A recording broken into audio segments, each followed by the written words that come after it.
करवाया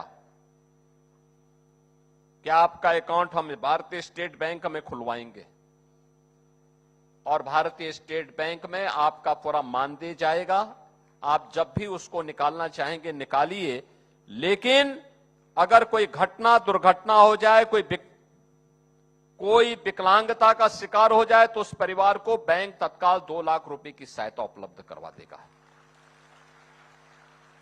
ये पहले नहीं मिलता था। पहले कोई रसोईया बीमार हो जाए, आप जब ये रसोई बनाते हैं तो रसोई का मतलब केवल पेट भरने के लिए भोजन नहीं होता है, ये पोषण भी होता है। एक बच्चे के बचपन को स्वस्थ और समर्थ बनाने का एक अभियान भी है। यानी आप देश के बचपन को स्वस्थ बना रहे हैं, लेकिन आपके स्वास्थ्य की चिंता नहीं होती थी।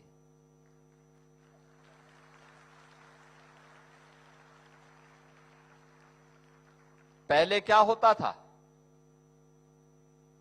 कोयले में या लकड़ी में भोजन बनाना पड़ता था, अब एलपीजी आ गया।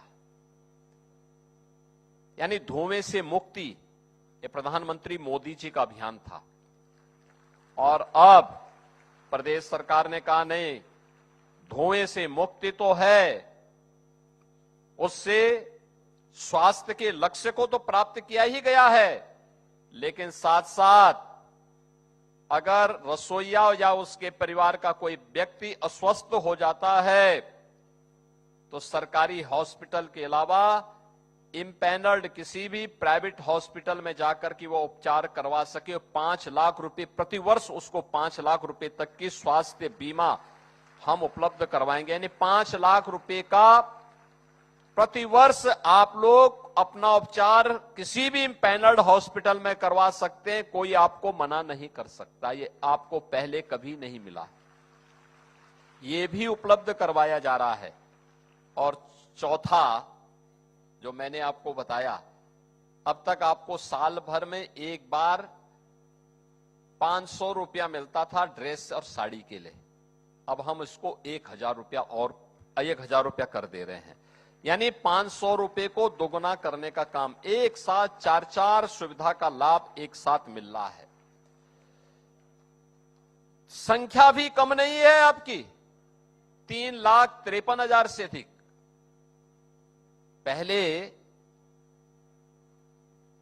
ये काम इसलिए नहीं होता था क्योंकि समाजवादी पार्टी की एजेंडे में गरीब कोई मुद्दा ही नहीं था। आज आपने उनका बयान पढ़ा होगा, समाजवादी पार्टी के मुखिया का, बबुआ ने आज एक बयान दिया है, कहा है कि जब हमारे परिवार के सभी लोग सांसद हैं इसीलिए तो सपा बनी हुई है। हमने कहा अब सपा इसलिए सपा है क्योंकि जनता उसको अगले चुनाव में साफ ही कर देगी, हमेशा के लिए ही।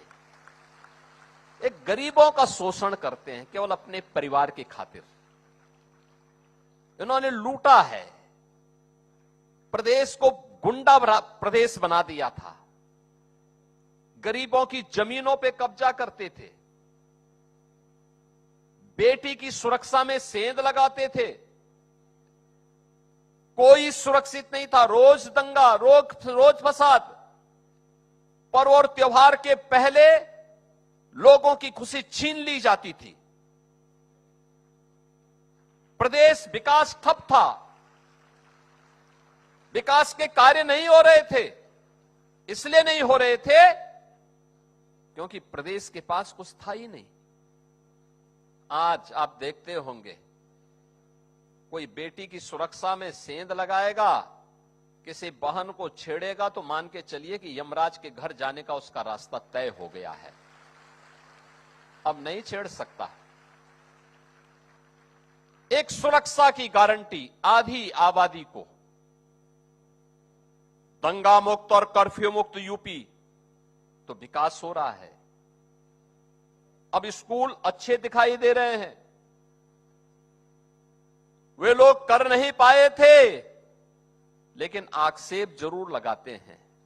आज मैं देख रहा था, जब मैं आ रहा था प्रदर्शनी लगी हुई थी, छोटे छोटे बच्चे, यानी आंगनवाड़ी बाल वाटिका में भी पढ़ने वाले बच्चे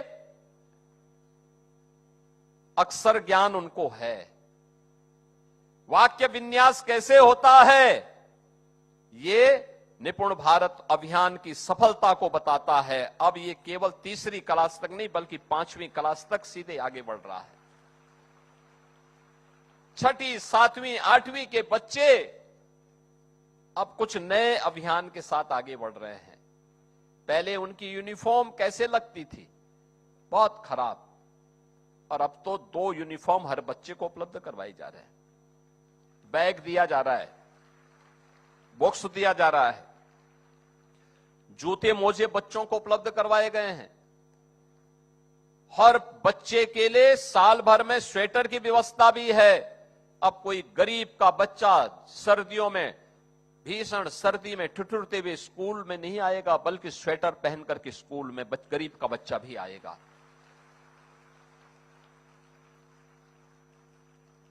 हर बच्चे के पास यूनिफॉर्म है। 2017 के पहले एक गरीब के बच्चे नंगे पैर स्कूल जाने के लिए मजबूर होते थे। भीषण गर्मी में तपती हुई पत्थर हो या भीषण सर्दी में ठिठुरती हुई जाड़े में नंगे पैर बेटियों को, बच्चों को स्कूल जाना पड़ता था। आज उनके लिए जूते मोजे की व्यवस्था है, स्वेटर की व्यवस्था है, यूनिफॉर्म की व्यवस्था है, बैग और बुक्स की व्यवस्था है।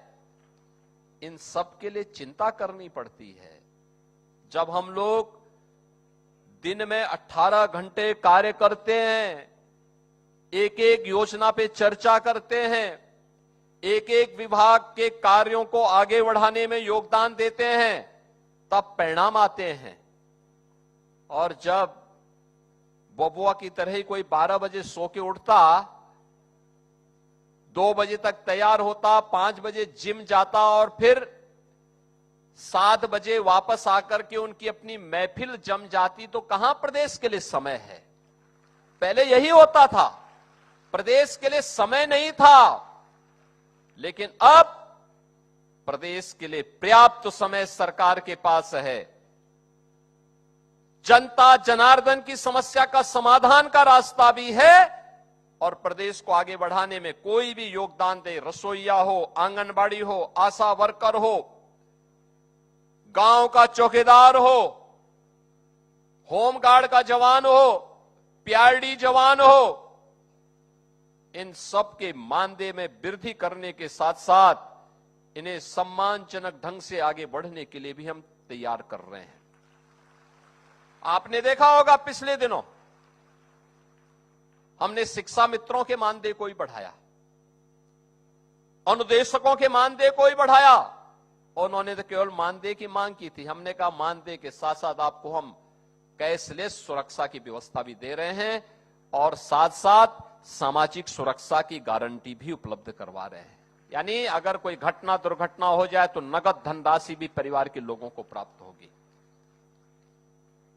शिक्षकों के बारे में भी लोग पहले क्या बोलते थे और आज यूपी के शिक्षकों का सम्मान होता है।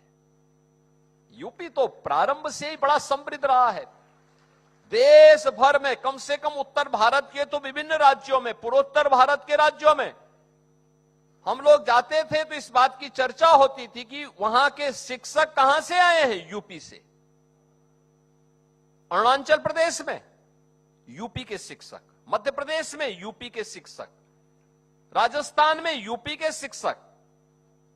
यूपी शिक्षा की भी भूमि थी। काशी तो प्राचीन काल की हमारी ज्ञान की आराधना की भूमि रही है। लेकिन एक समय में समाजवादी पार्टी ने क्या व्यवस्था बना दी थी कि नकल हमारा जन्मसिद्ध अधिकार है। और जो बाबूजी कल्याण सिंह जी ने प्रदेश को एक पहचान दी थी, समाजवादी पार्टी ने एक झटके में नकल के माध्यम से प्रदेश के अकल को ही नीलाम करने का काम किया था। परिणाम क्या था? पहचान का संकट। यूपी का नौजवान, यूपी की माताएं बहनें, यूपी का व्यापारी, यूपी का शिक्षक यूपी के बाहर जाता था, पहचान का संकट उसके सामने आती थी। आज मैं कह सकता हूं यूपी के किसी व्यक्ति के सामने पहचान का संकट नहीं है। कोई जाता है, अगर सामने वाला पहचान नहीं रहा है, अगर आपने कह दिया कि मैं उत्तर प्रदेश से हूं, मैं लखनऊ से हूं, मैं गोरखपुर से हूं, मैं अयोध्या से हूं, मैं हरदोई से हूं, मैं उन्नाव से हूं, मैं अलीगढ़ से हूं, या मुरादाबाद, मेरठ, या किसी भी जिले का, झांसी, चित्रकूट, किसी भी जिले का आपने नाम ले लिया, तो सामने वाला व्यक्ति सम्मान के साथ खड़ा होकर के आपसे गले मिलने के लिए उतावला दिखाई देता है। यह है सम्मान, यह है सम्मान। आज यूपी से हर व्यक्ति जुड़ना चाहता है। पहले जुड़ने की बात तो दूर, देख करके सुन करके ही वहां से वो अपने आप को बाहर कर देता था। इस समाजवादी पार्टी ने प्रदेश के सामने पहचान का संकट खड़ा किया, बेटी के सामने सुरक्षा का संकट खड़ा किया, नौजवान के रोजगार से वंचित किया, छात्रों को शिक्षा से वंचित करने का पाप किया था, और न उन्होंने रसोइयों की सुनी थी, न आंगनबाड़ी की सुनी थी, न आशा वर्कर की बात सुनी थी, न गांव चौकीदार की बात सुनी थी, न गांव की सुनी थी, न शहर की सुनते थे, न गरीब की सुनते थे, न महिलाओं की सुनते थे। सुनने के लिए समय चाहिए, समय के साथ साथ सामर्थ्य चाहिए, उसे लागू करने के लिए उस प्रकार के संसाधन भी चाहिए, संसाधन के लिए उस प्रकार के संसाधन जुटाने की सामर्थ्य भी चाहिए। और डबल इंजन की भारतीय जनता पार्टी की सरकार ने जब ये जुटाया है, तब आपका मानदेय 1000 से बढ़कर के 3000 होता है। और मानदेय ही नहीं बढ़ रहा है, मानदेय के साथ साथ 2 लाख रुपए का सामाजिक सुरक्षा की गारंटी भी मिल रही है। 5 लाख रुपए का प्रतिवर्ष, यानी 5 लाख रुपए प्रतिवर्ष आप स्वास्थ्य के लिए खर्च कर सकते हैं, पैसा सरकार देगी। कार्ड आपको जो मिलेगा वह कार्ड के आधार पर कहीं भी आप जाएंगे, उपचार की सुविधा आपको उपलब्ध हो जाएगी। और साथ साथ ड्रेस के लिए भी अब ये राशि साल भर में, जो पहले 500 रुपए मिलते थे, अब वह बढ़कर के 1000 रुपए आपको प्राप्त होगा कि आप अपनी यूनिफॉर्म में साल भर में 2 यूनिफॉर्म आप आराम से अपना बना करके अपने विद्यालय में जा सकते हैं। मेरी आप सबसे अपील है, और अपील एक ही है। देखिए, सिस्टम जब प्रगति करता है, आगे बढ़ता है, उसका लाभ हर एक तबके को प्राप्त होता है। आपका दायित्व क्या है? जिस विद्यालय में रहें, रसोई साफ सुथरा दिखाई दे, साफ सुथरा। बच्चे को जो पोषण मिशन के अंतर्गत व्यवस्था बनाई गई है, अलग अलग दिन अलग अलग प्रकार के आहार देने हैं, और बहुत अच्छा उन्होंने बेसिक शिक्षा परिषद ने जो 1,42,000 विद्यालय हैं, इन विद्यालयों के लिए जो व्यवस्था बनाई है, जिसमें लगभग 1.5 करोड़ बच्चे यहां पर अध्ययन कर रहे हैं, इन बच्चों के लिए जो व्यवस्था बनाई गई है, उन बच्चों को अगर आप समय पे स्वच्छता के साथ पौष्टिक आहार, जो उपलब्ध आहार है, जो मेनू तैयार किया गया है साप्ताहिक, उस मेनू के अनुसार अगर आप उन्हें उपलब्ध करवाते हैं, तो इसमें आपकी का भी सम्मान बढ़ेगा, आपका भी गौरव बढ़ेगा। और साथ साथ जब बच्चे अच्छे बनेंगे, आगे बढ़ेंगे, तो याद रखना इसका लाभ भी आपको प्राप्त होगा, क्योंकि यही बच्चे हमारे भविष्य हैं। वही बच्चे आपके प्रति सम्मान का भाव रखेंगे।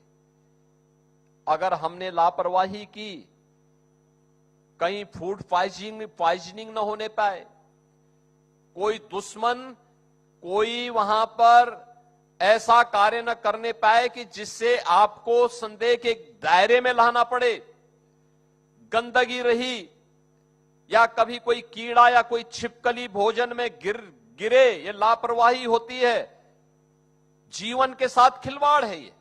ये कतई नहीं होने देना है। जब आप रसोई बनाएं, आपके अलावा किसी फालतू बाहरी व्यक्ति का वहां जाना प्रवेश बंद होना चाहिए, क्योंकि कोई भी व्यक्ति विश्वासघात कर सकता है आपकी सुरक्षा के साथ भी और इन मासूम बच्चों के साथ भी।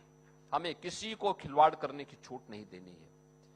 और इसीलिए अब तो पीएम पोषण मिशन के अंतर्गत 6 दिन जो विद्यालय चलते हैं, उसके लिए 6 प्रकार के मीनू अलग अलग दिन बनाए गए हैं। उस मीनू के हिसाब से हमने लोकल स्तर पर मिलेट को भी उसमें प्राथमिकता दी है, लोकल प्रोडक्ट को भी उसके साथ मान्यता दी है, मौसमी फल को भी मान्यता दी है। ये सभी चीजें अगर मीनू के हिसाब से अगर उपलब्ध करवाते हैं तो उसका लाभ होगा। 2017 के पहले हमारे बेसिक शिक्षा परिषद के विद्यालय वीरान जैसे दिखते थे, उदासी थी, वीरानता थी। किस प्रकार की उदासीनता थी, उजाड़ जैसे लगते थे। आज तो आप देख रहे होंगे ऑपरेशन कायाकल्प के माध्यम से 19 पैरामीटर तय किए गए थे, उनमें विद्यालय में फर्श भी बना है, विद्यालय में बालक और बालिकाओं के लिए टॉयलेट भी बनाए गए हैं, पेयजल की व्यवस्था दी गई है, ज्यादातर विद्यालयों में किचन भी बन गए हैं अलग से, वहां पे स्मार्ट क्लास बन गई है, डिजिटल लाइब्रेरी बन गई है, अच्छे पुस्तकालय बन गए हैं। मैं देख रहा था 2017 के पहले बच्चे हमारी चिंता का विषय होते थे। तब मैं एक सांसद था, तब मैं देखता था बच्चे स्कूल जाते थे, उनको कुछ भी पता नहीं होता था, कुछ भी पता नहीं होता था। आज मैं देखता हूं उन बच्चों को अक्षर ज्ञान भी है, वाक्य विन्यास की जानकारी भी है, गणित की जानकारी भी है, साइंस की जानकारी भी है, इंग्लिश की जानकारी भी है। अब ये बच्चे आगे बढ़ रहे हैं। ये बच्चे आगे बढ़ेंगे तो देश आगे बढ़ेगा, देश आगे बढ़ेगा, हर भारतवासी का सम्मान होगा और हर भारतवासी सम्मान और समृद्धि को प्राप्त करेगा। तो प्रधानमंत्री जी के विजन के अनुरूप विकसित भारत और आत्मनिर्भर भारत के लक्ष्य को प्राप्त करने में शिक्षा विभाग के योगदान को भी कोई रेखांकित करने से चूकेगा नहीं। उस दिशा में इस प्रयास को आगे बढ़ाना है। मैं आप सबसे कहूंगा, इस वर्ष के अंत तक हमारा मुख्यमंत्री कंपोजिट विद्यालय का मॉडल भी आने वाला है। मैं आपसे कहूंगा कभी जाकर के अटल आवासीय विद्यालय को देखिए।